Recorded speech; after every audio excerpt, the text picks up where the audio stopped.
Assalamu alaikum and a very warm welcome. I'm so glad you could join me. Today, we're going to dive deep into a really fascinating passage from the Qur'an, Surah Al-An'ām, verses 111 to 115. Now, these verses, they tackle a question that I think has crossed a lot of our minds.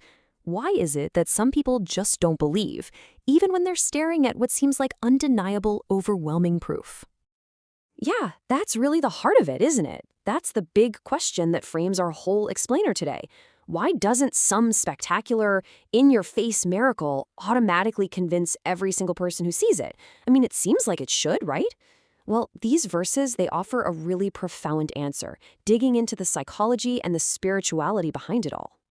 Okay, so let's get right into it. The passage kicks off by tackling this idea head-on, this demand for amazing signs and miracles. It explores why even the most mind-blowing display of divine power might just fall flat. Because as we're about to see, the real barrier isn't what's happening outside, it's what's going on inside. And just look at the scale of the proof being talked about here. We're not talking about subtle hints or small signs. Verse 111 lays out these absolutely incredible, impossible scenarios. I mean, can you imagine angels literally descending from the sky right in front of you? Or the dead coming back to life and speaking to you directly? Or even all of creation, everything, gathered together in one place just to prove a point. These are the ultimate can't-be-denied proofs. And yet, after painting this incredible picture, the verse delivers this stunning conclusion. Even if all of that happened, it says, they would not believe unless Allah should will. And this is where it hits you. The problem isn't a lack of evidence. It's an internal barrier, a stubbornness in the heart. It suggests that guidance isn't something that can be forced by a big spectacle. It's ultimately a matter of divine will. So, this brings us to the next layer of the problem. If the main barrier is something internal, what about the outside world? Are there external forces that maybe take advantage of that state? Well, this is where the verses introduce what it calls the enemies of truth, those who master the art of external deception. Verse 112 explains that every single prophet had to deal with enemies from two different realms. First, you have the devils from mankind, the public figures, the schemers, the influencers who spread these attractive, well-packaged lies. And then you have the devils from jinn, these unseen forces that whisper doubts and inspire falsehood in people's hearts. So what's their main weapon? The verse uses this incredibly precise and powerful phrase, decorative speech in delusion. Just think about that for a second. It's not just about lying. It's about making falsehoods sound beautiful.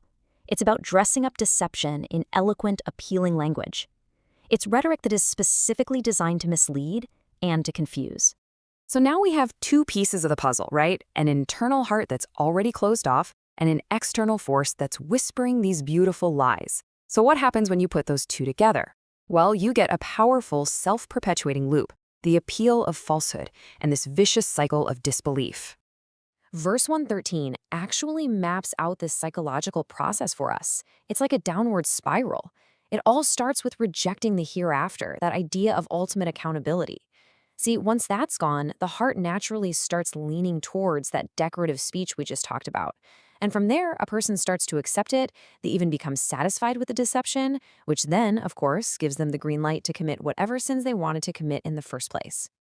So we're left with this picture of internal stubbornness being fed by external deception. It can feel pretty hopeless. And it raises a really critical question. In the middle of all this noise, all this confusion, where on earth does a person turn for real clarity? And that is where the passage pivots. It moves from diagnosing the problem to presenting the solution. The focus now shifts to finding the ultimate judge, the one true source of divine authority. In verse 114, we're introduced to this critical term, hakam. Now, a hakam isn't just any judge.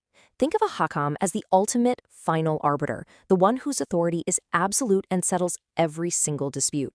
The argument here is that in a world that is just full of conflicting, decorative speech, you need one single, unwavering source of truth to act as that judge. So who or what is that judge?